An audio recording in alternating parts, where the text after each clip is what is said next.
Check out this beauty. Oh yeah, guess what? I sold this and the customer's back to have me do the magic tune-up. Yep, gonna do some detailing on this and replace some cables, new tires, do my magic, right? What's entail on a tune-up that hasn't been tuned in the last couple years? Well, a little bit needs to be done, but she actually has had a really good experience riding on this and had very minimal problems. So without further ado, let's dive into this beauty and see what the Cannondale Synapse has to offer. Full carbon 4, awesome wheels. Let's just check out this beauty and see what kind of stories that it has to tell after this.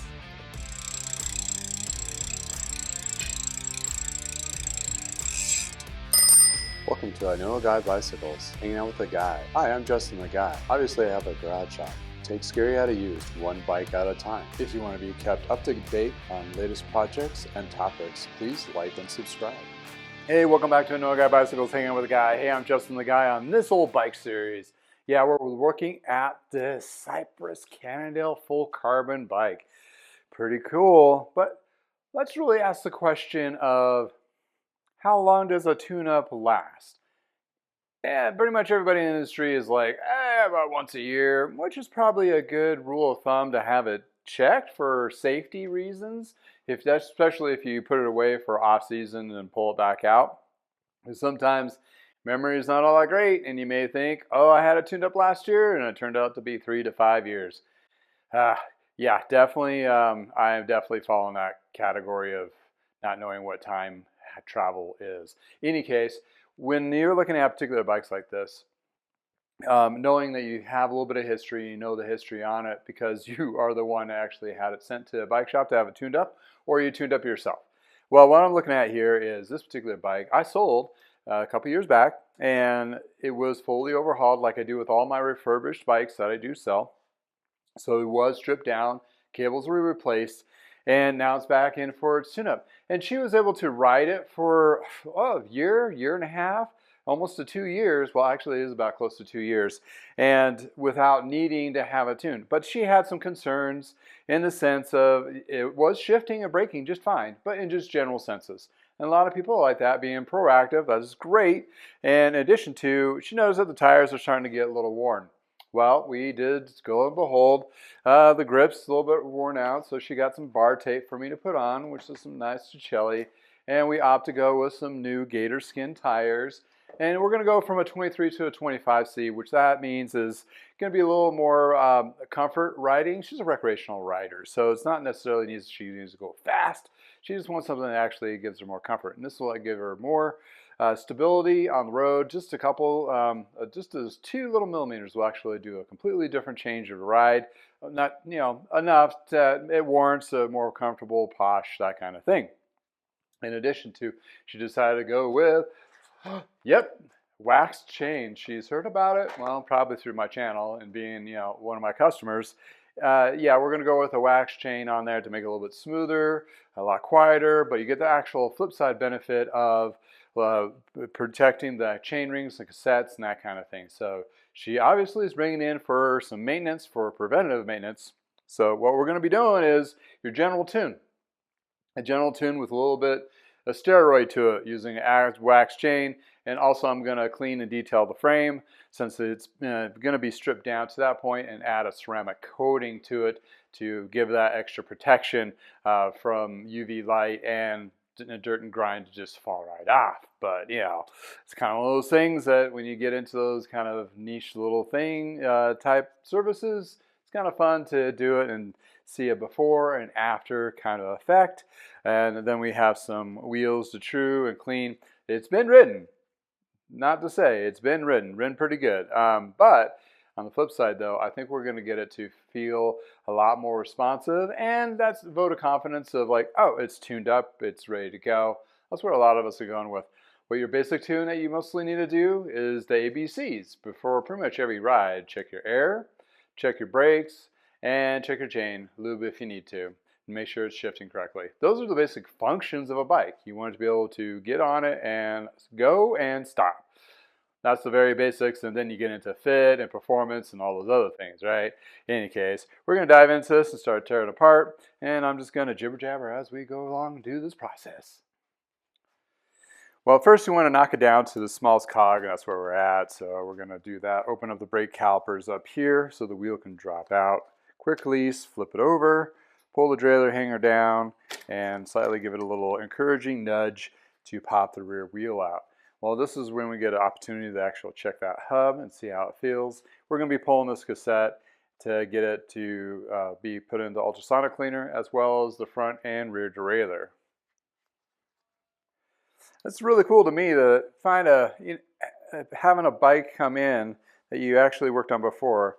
A lot of us mechanics, we like working on repeat customer bikes because we get to know the bike, and we also set a precedence of where it kind of sets at. In addition to, we like our customers. You know, they come back and they actually inspect. They actually enjoy our work that we do, and actually have a level of, what am I trying to say? In any case, we're going to take the cassette off. Pop that. Oh, tight. Okay. And then we're going to take the cassette off like so, and we're going to give this a good cleaning. And we're going to also wash this hub, get all those little corners and bits.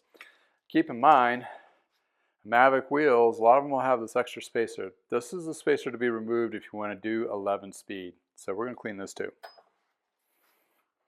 Doing the front quick release, you just pop it here, unscrew it past the tabs, open up the brake caliper so it should drop out.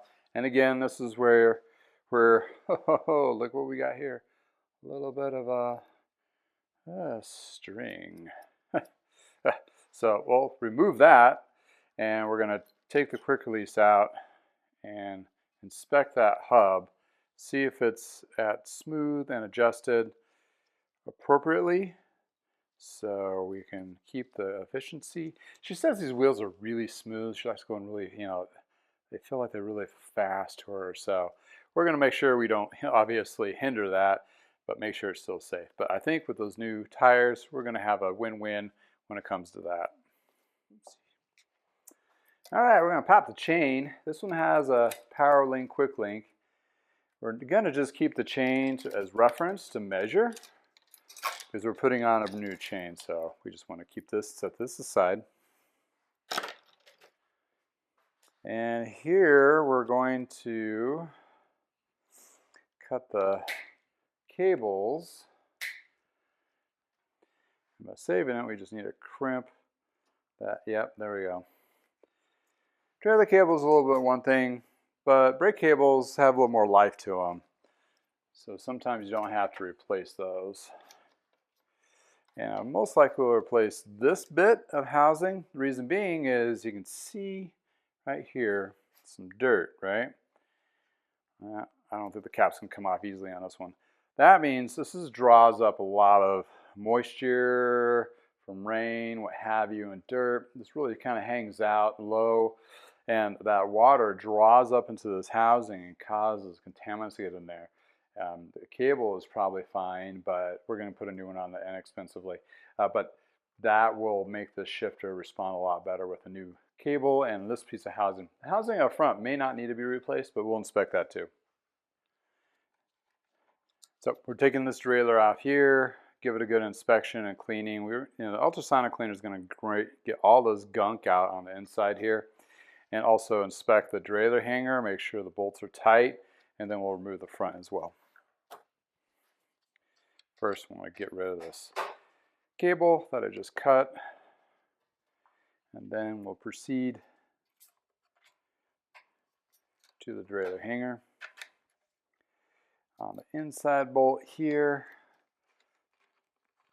The reason why I'm taking all these off is, all the ultrasonic cleaner really helps get into all that gunk off and in pivots. So actually brings more life to the shifter, so it's not forcing itself past all that dirt. Here we have one of those through axle cranksets. Actually adds a little stiffness to it, and external bearings, which have been kind of a game changer in the cycling world. Makes it a little bit easier to work on them, and the bearings are a little more protected. Also, these bearing sets are not terribly expensive, so if you do come across that it's boogered up, it's not a bad deal. Used to be internally, and when they're internal, well, sometimes you have problems getting to extract out, and that becomes a huge issue. You know, nobody wants a stuck bottom bracket. And then this pulls this little pin out, which these bolts are loose enough, which they should be. Oh, that one might be still a little tight. There you go, loosen up there, baby. All right, crank arm comes off. So keep in mind, these will have some spacers to them, like that one that just dropped. Dive! You want to make sure you put these back accordingly, and this one also has a spacer internally. So we're going to give this one a good cleaning, and the ultrasonic cleaner is going to get into all these little areas where it might be hard to do by hand. Plus, how are you going to get to dirt that's inside here without taking it apart? Also, this gives us the opportunity to clean the frame and without being obstructed, and also apply that ceramic coating.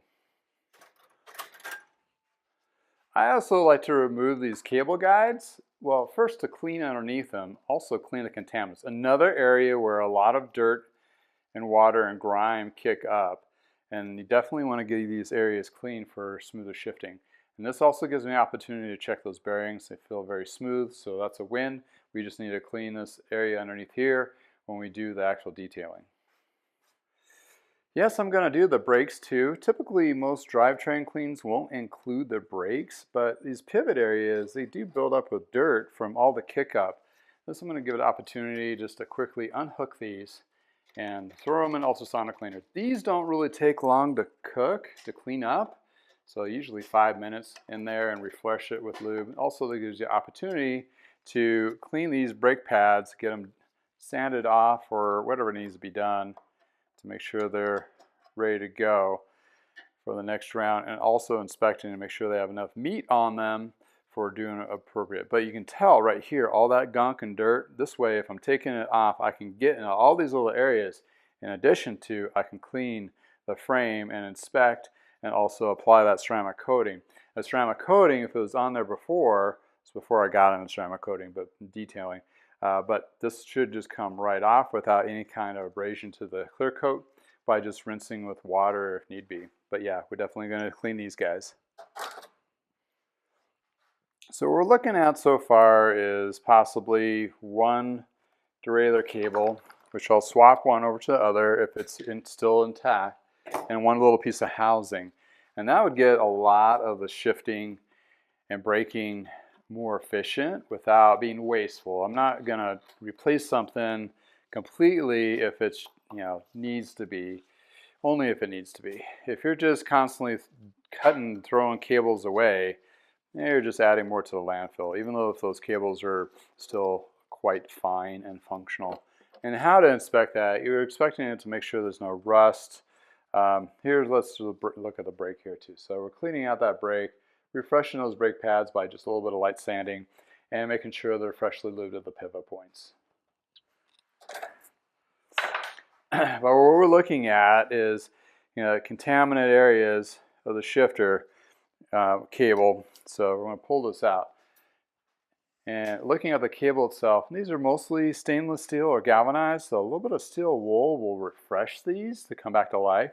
And as I'm pulling this out, I use pre-greased housing, and I can feel that housing still pretty intact. And I'm also going to look at the external casing of it, make sure there's no cracks or worn through parts, any of that nature. That's a little bit of gunk up. Also, I'm going to put a little boo-boo sticker here to prevent any kind of scarring to the frame when I relace it. This also is a little barrel adjuster that's integrated, so you want to make sure those are working well. But looking in this, I think the housing up front is fine, so we may not need to replace those. Doesn't feel like it. And this cable on the rear looks in pretty good condition. So run it over with a little bit of steel wool, and just like this, you just kind of clean it up. And I can use this one, even though it's long, and now it's longer, I can put it over to the front and kind of do a swap.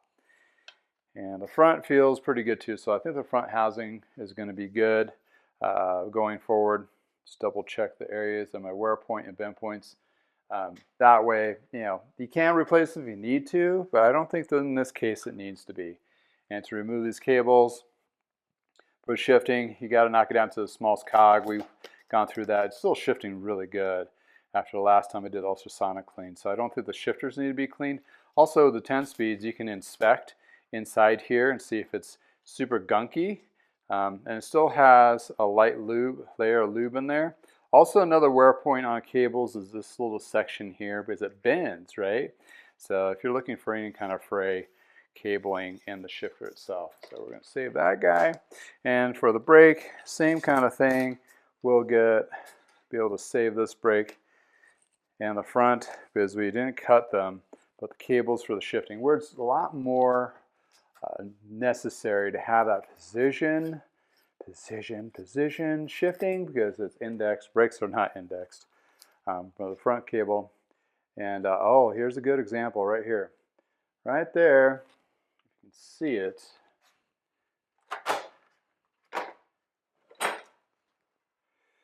You can see right there, it's starting to fray. So this is a good reason to replace this cable because it's starting to fray here. It just poked me. Now it will fray out, and if it snaps inside the shifter, that's a mess. Believe me, you're in there with like needle nose and tweezers trying to get it all cleaned up. So that being said, the front one we'll inspect even closer to make sure it's good. But I think the shifters are going to be good. I'm just going to be removing the tape to put new bar tape when it comes to time to do that. And then I'll inspect the housing underneath this too.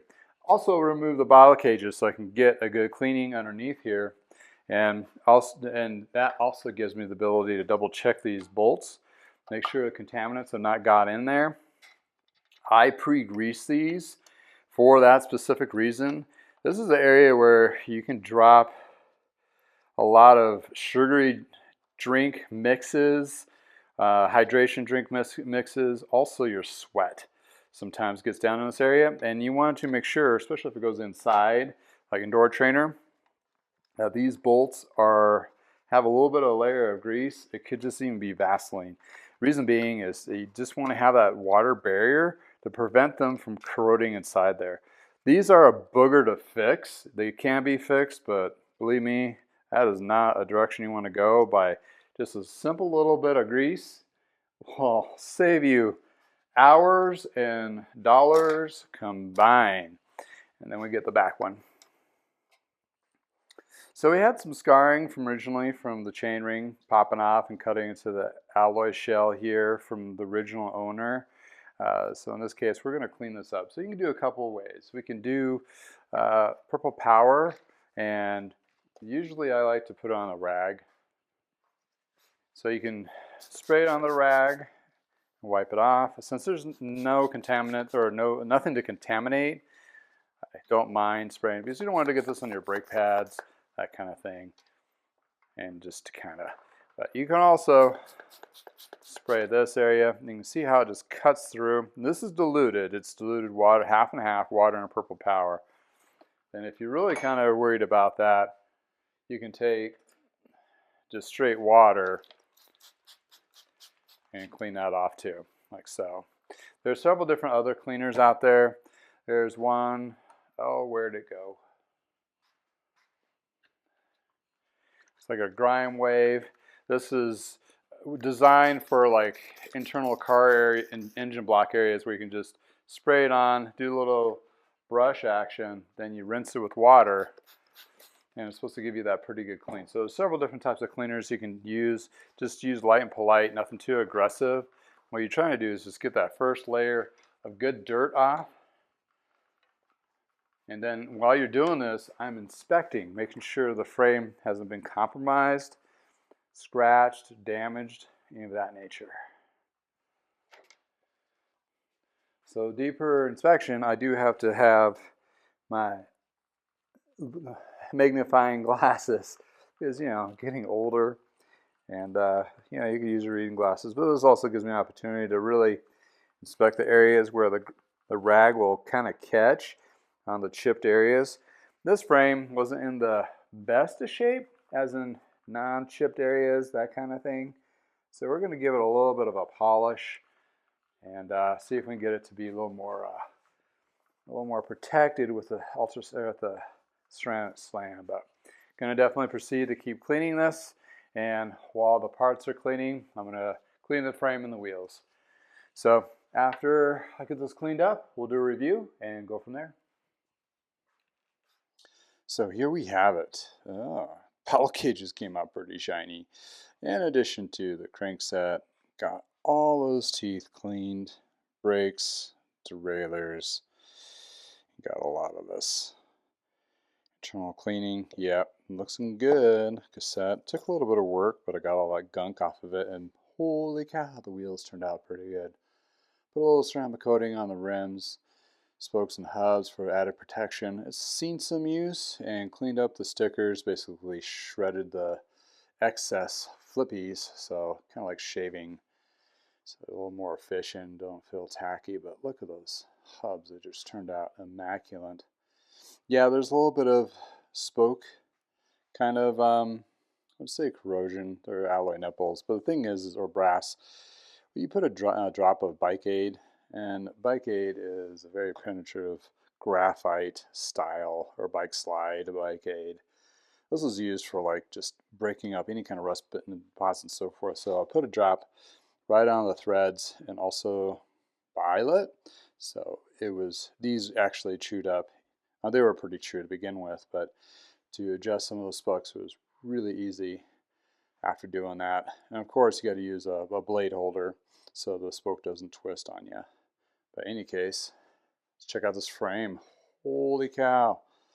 Got some super nice shine. Put a couple 2-3 layer stack ceramic coating on there. Yeah, it has its chips and it has its little dingers, but other than that, the rest of the paint's gonna be protected and super smooth. So there we go. Gonna be a smoking hot bike when it's all ready to go with all the parts reinstalled. Let's review after this. Well, here we are at the home stretch, last stretch, finish line, whatever you want to call it. The wheels are done. That's a third of the bike right there, right? Componentry, that's the other third-ish. Frame, clean, and polished with a ceramic coating, as well as the wheels. Well, what's with ceramic coating? The ceramic coating is going to add a protective layer to the paint and decaling from sun, UV, in addition to it beads up water droplets and sheds off dirt when you rinse it. So hopefully this bike will stay a little cleaner longer, or it's a lot easier to keep clean because you get those little bit areas where it gets kind of dust collects and what have you, and it rinses off. It comes right off because of that ceramic coatings underneath it. We'll see, because I did a little coating on the little parts too with the excess.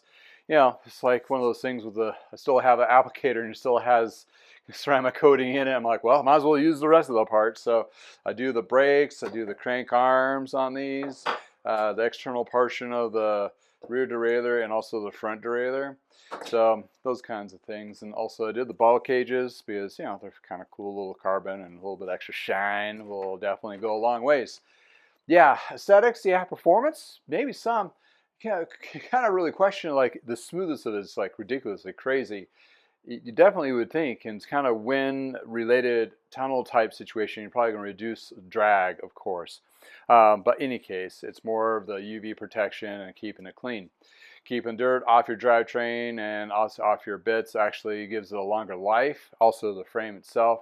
Also in little areas where you can't really get to, if it sheds off with a light spritz of water versus trying to floss it with a towel and get all tangled up, that can cause some, you know, frustration for sure. But in any case, this bike's going to turn out really good. We're going to do an upgrade on the chain, do the pre-wax chain that I have. Yeah, that'll actually make it a lot smoother in that case. Although, when you put on a new chain, you do need to test ride it and be very diligent of checking those gears, each one under a pretty strong load. Reason being is a chain will stretch, and when that stretches, it sometimes compromises the cassette or one or two of those cogs that you may sit in quite a bit. Also, in addition to your chain rings, will start to what they call shark teeth out. Usually it takes a lot to wear these guys out, but the cassette could be damaged with a stretched chain over a period of time. Where the benefit of wax chains is supposed to prevent the wearing of your crankset as well as your cassette teeth.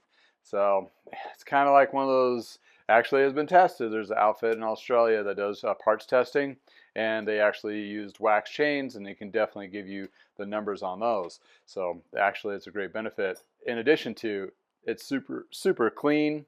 You don't get any gunk on your hand, and it doesn't attract any gunk either. In addition to its silky smooth sounding, it's crazy. Any case, so we're going to upgrade the chain, get some new bar tape on this, and get it all wrapped up. You know, it's kind of worn out, that kind of thing. We got the new tires installed.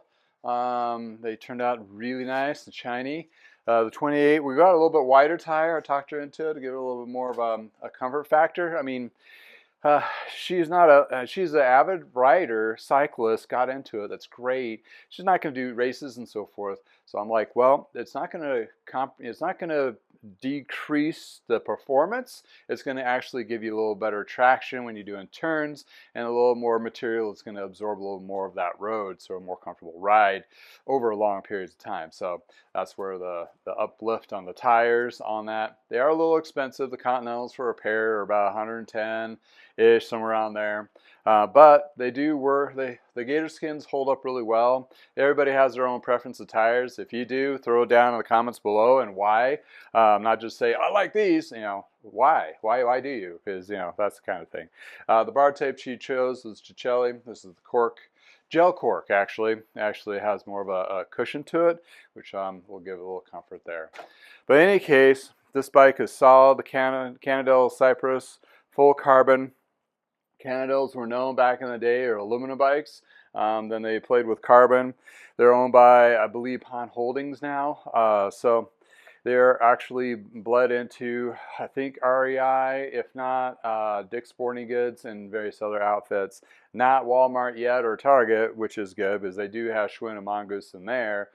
So that's a big company. They have Porsche and Audi and some other car lines too. So they're a very diverse company. And yeah, their marketing power and all that. Big pocket. So any case, the newer ones you'll see out there. But these are really decent. It sounds like the companies are ran by their own little departments, the CEOs, kind of like running the actual FSO. I don't know. I forget all those acronyms. But in any case, it seems like they're doing pretty decent with the brand still today. But yeah, this is a pretty good classic componentry on this guy. I probably have information on this when I sold it originally, what year it is. But looking at the components, it's probably the late 2000s, like 2008, probably 2009. Looking at the componentry with a 10-speed. So it does have a triple for climbing. You know, that's kind of nice. They've gone away from that from all the newer ones. They either do a 2x or 1x. In any case, I have my own opinions about that. Yeah, she's starting to wear out her seat. We'll see if she wants to upgrade to something different later on that. But she loves the bike. I'm glad to get this rolling for her. She's also, I believe, doing the MS-150. If you're doing the MS ride, the MS-150 rides in your area, you know, comment below your experience and so forth. It's a great charity ride. Been affiliated with it for over 30 years. My family and I have been always mechanical support over various functions of that. So any case, well, just going to wrap this up and check out those pictures afterwards. But thank you for hanging out with me in the garage. Until next time, have a wonderful day. And if it's nice in your neck of the woods, please go for a ride. And again, all the information is down below. Throw some comments if you want to add to the community. And again, have a wonderful day.